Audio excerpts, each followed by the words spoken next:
Hi viewers, welcome back to car ഡാർവേ. ടാറ്റയുടെ പുതിയ അൾട്രോസ് റേസർ എന്ന് പറഞ്ഞൊരു വണ്ടി വരുന്ന കാര്യം എല്ലാവരും അറിഞ്ഞു കാണും. അതായത് കുറച്ചുകൂടെ പവർ കൂടിയ ഒരു അൾട്രോസ് ആദ്യമേ വന്നപ്പോൾ തന്നെ എല്ലാവരും പ്രശ്നം ഈ വണ്ടിക്ക് പവർ കുറവാണെന്നുള്ളതായിരുന്നു. അത് കഴിഞ്ഞൊരു ടർബോ ഇറക്കി, ആ ടർബോനെക്കാളും പവർ കൂടുതലാണ് ഈ പുതിയ വരാൻ പോകുന്ന റേസറിന്. ഇതിനൊരു ഹോട്ട് റേഞ്ചായിട്ട് കണക്കാക്കാമെന്ന് ചോദിക്കുകയാണെങ്കിൽ ഇന്ത്യയിൽ നമ്മളെല്ലാവരും ഒരു 100 bhp മേലെ പവറുള്ള വണ്ടിനെ ഹോട്ട് റേഞ്ച് എന്നാണ് വിളിക്കുന്നത്. അതായത് പോളോ GT TSAയും i20 N-ലൈനും അബാത്ത് പോണ്ടോയും അതെല്ലാം നമ്മൾ ഹോട്ട് റേഞ്ചായിട്ട് കണക്കാക്കുന്നത്. പക്ഷേ ഗ്ലോബൽ സ്റ്റാൻഡേർഡ് നോക്കുകയാണെങ്കിൽ അവിടെ ഒരു മിനിമം 200 HP പവറുള്ള വണ്ടികളെയാണ് ഹോട്ട് റേഞ്ചായിട്ട് കണക്കാക്കുന്നത്. സോ ഈ ഒരു വണ്ടിനെ കുറിച്ച് പറയുകയാണെങ്കിൽ അത്യാവശ്യം നല്ലപോലെ തന്നെ പവർഫുള്ളായ വണ്ടിയാണ്. 120 HP അടുത്ത് പവറുണ്ട്, 170 Nm ടോർക്കും ഇത് പ്രൊഡ്യൂസ് ചെയ്യുന്നുണ്ട്. നെക്സോണിൽ കണ്ട ആ സെയിം 1.2 ലിറ്റർ എഞ്ചിനാണ് ഇതിൽ വന്നേക്കുന്നത്. അതായത് ഇതിൻ്റെ പവർ ഫിഗേഴ്സ് ഒക്കെ നോക്കിയാണെങ്കിൽ നമ്മളെ പോളോ GT TSA അതേപോലെ തന്നെ ആ ഫ്രോണിക്സിൻ്റെ ബൂസ്റ്റഡ് എഞ്ചിൻ അതിനേക്കാളൊക്കെ പവർ ഇതിന് കൂടുതലുണ്ട്.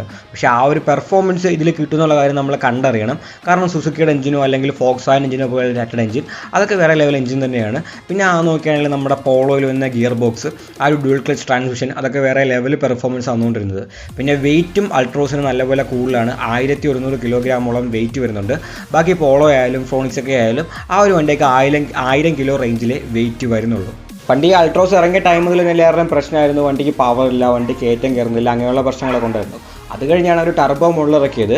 ടർബോ മോഡൽ അത്യാവശ്യം പവർ ഉണ്ടായിരുന്നു, എങ്കിലും ഭയങ്കര പവറൊന്നും പറയാൻ പറ്റില്ല. കാരണം ആ ഒരു വണ്ടിയും 0 to 100 അച്ചീവ് ചെയ്യുന്നത് 12.6 സെക്കൻഡിലാണ്. അപ്പം അതിനേക്കാളും കുറച്ച് പവർ ഇതിന് കൂടുതലുണ്ട്. ഒരു 10 സെക്കൻഡിൽ 0 to 100 അച്ചീവ് ചെയ്യാൻ പറ്റുന്നത് വലിയൊരു കാര്യം തന്നെയാണ്.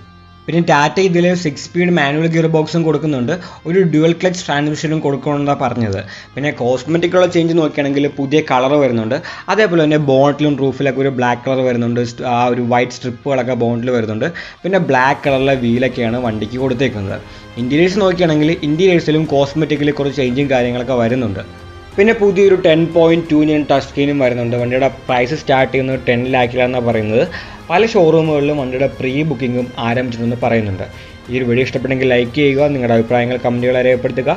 ഇനി ഇതേപോലത്തെ വീഡിയോകൾ കാണാൻ ദയവായി ചാനൽ സബ്സ്ക്രൈബ് ചെയ്യുക, ആ ബെല്ലൈക്കൻ കൂടി എനേബിൾ ചെയ്യുക. പുതിയൊരു വീഡിയോയുമായി ഉടനെ കാണാം.